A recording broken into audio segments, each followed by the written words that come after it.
Hello everyone, in this video I'd like to demonstrate how you can retrieve the number of digits for each currency pair programmatically. If we take a look here inside the market watch, for example for Euro USD, you can see that its quotes are with 5 digits after the decimal point, which means 1.12345 digits. But in some cases, for example for Euro USD, you have only 3 digits after the decimal point, and you can retrieve this kind of information programmatically using a basic script.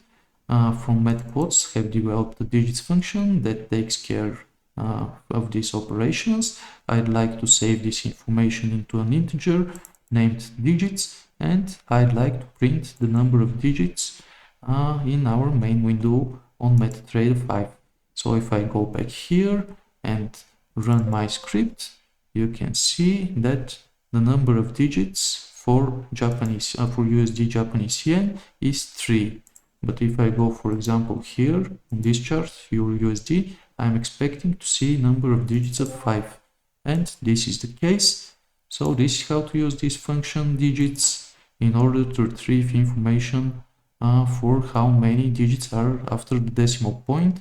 This is really important. It's part of almost every trading algorithm because this information is used to perform different calculations. Thanks for watching and see you in the next one.